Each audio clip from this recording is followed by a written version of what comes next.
அழுதிருக்கிறேன். இந்த திருமண்டலத்திற்காக திருச்சபைக்காக தேவ சமூகத்திலே ஜெபிக்கும் போது ஆண்டவர் துக்க முகத்தோடு இருக்கிறதை பார்த்து கண்ணீர் வடித்திருக்கிறேன். ஆண்டவரே, இந்த திருச்சபையை பரிசுத்தப்படுத்தும், மிஷனரிமார்களுடைய ரத்தத்தை நினைத்தருளும். எத்தனை பேர் தியாகம் பண்ணி இந்த மண்ணிலே கோதுமை மணிகளாய் விழுந்திருக்கிறார்கள், அதை நினைத்தருளும், மன்னித்து பரிசுத்தப்படுத்தும் என்று நான் கண்ணீர் வடித்தபடி நான் தைரியமாக நான் பேசுகிறேன். சில சுயநலவாதிகளால நம்முடைய திருமண்டலத்திலே இயேசுவின் நாமம் தூஷி நான் இன்னும் ஜெபித்த ஜெபம் தெரியுமா? வேதனையில அது சரியா தவறோ நான் ஜெபிச்சது அந்த மாதிரி. அனனியாவும் சப்பீராளும் பண ஆசைக்கு இடம் கொடுத்து விழுந்து செத்தாங்களே ஆண்டவரே, அந்த மாதிரி டயசிஸ்ல நடக்கட்டும், பரவாயில்லை, எங்களுடைய சபை சுத்திகரிக்கப்படட்டும். புதிய ஏற்பாட்டுல தான், பழைய ஏற்பாடு அல்ல. புதிய ஏற்பாட்டிலே பெந்தேகோஸ்தே நாளுக்கு பிறகு திருச்சபையிலே பண காரியத்திலே ஏமாற்றின அனனியாவை சப்பீராளை விழுந்து செத்தார்கள். அப்பொழுது திருச்சபையிலே கர்த்தருக்கு கொடுத்த பயம் உண்டாயிற்று. லஞ்சம் வாங்குகிறவர்கள் விழுந்து சாகட்டும், என் திருச்சபை முழுக்க முக்கியம். ஒரு அரசியல் பண்ணுகிறவன், ஒரு அயோக்கியன், ஒரு துன்மார்க்கன் திருச்சபையின் பெயரை வைத்து லஞ்சம் வாங்குகிறவன் இந்த திருச்சபைக்கு வேண்டாம். நான் அப்படித்தான் ஜெபித்தேன். அது சரியோ தவறு எனக்கு தெரியாது. என் உள்ளம் துக்கப்பட்டபடி நான் அப்படி ஜெபித்தேன்.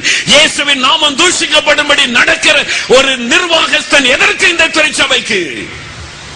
பணம் வாங்குகிறவன், லஞ்சம் வாங்குகிறவன் இந்த திருச்சபை நிர்வாகத்திற்கு வேண்டாம். குடிகாரனும் துன்மார்க்கனும் வேசிக்கள்ளனும் திருச்சபை நிர்வாகத்தில் வேண்டாம். நம்ம ஜெபிக்கணும், அப்படித்தான் ஆண்டவரிடத்தில் கேட்கணும். வேண்டாம் ஆண்டவர், அப்புறப்படுத்தும். ஒரு அனனியா சப்பீரால் அப்புறப்படுத்தினீரே, எங்களுடைய திருச்சபையை பரிசுத்தப்படுத்தும். நாம் ஜெபிக்கணும், நாம் அப்படி ஜெபித்துதான் ஆகணும். எனக்குள்ள அந்த பாரம் உண்டாத நான் ஜெபித்தேன்.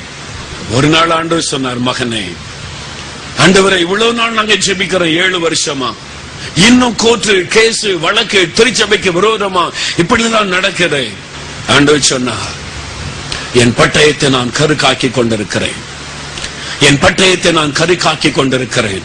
சங்கீதம் 7ஆம் அதிகாரம் கடைசி சில வசனங்களை காண்பித்தார். என் நியாய தீர்ப்பு வெளிப்படும், நீ காண்பாய். என் நாமம் தூஷிக்கப்படும்படி நடக்கிற திருச்சபை தலைவர்கள் யாராயிருந்தாலும், சுயநலவாதிகள் யாராயிருந்தாலும் என் பட்டயம் அதை வீட்டுக்குள்ளே பிரவேசிக்கும்.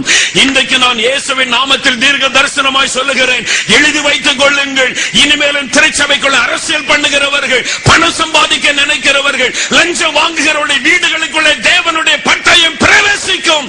அந்த குடும்பங்கள் நிர்மலமாகி போகும், சிதறடிக்கப்பட்டு போகும், அந்த சந்ததி சாபத்திற்குள்ளாகிவிடும். இயேசுவின் நாமத்தில் நான் அதை சொல்லுகிறேன். கர்த்தர் எனக்கு சொன்னதை நான் சொல்லுகிறேன். எழுதி வைத்துக் கொள்ளுங்க, அது நடக்கும். மனம் திரும்பி விலகி போகாவிட்டால் அரசியல் பண்ணுவதற்கு அரசியல் இருக்கிறார், போய் கட்சி ஆரம்பிங்க, கொடியேத்துங்க, அரசியல் பண்ணுங்க. போய் சபைக்குள்ள அரசியல் பண்ணக்கூடாது. இவர் இந்த கட்சி அந்த கட்சி, நீங்க எந்த குரூப், இந்த வார்த்தை வருவதை தேவனை துக்கப்படுத்துகிற ஒரு காரியம்.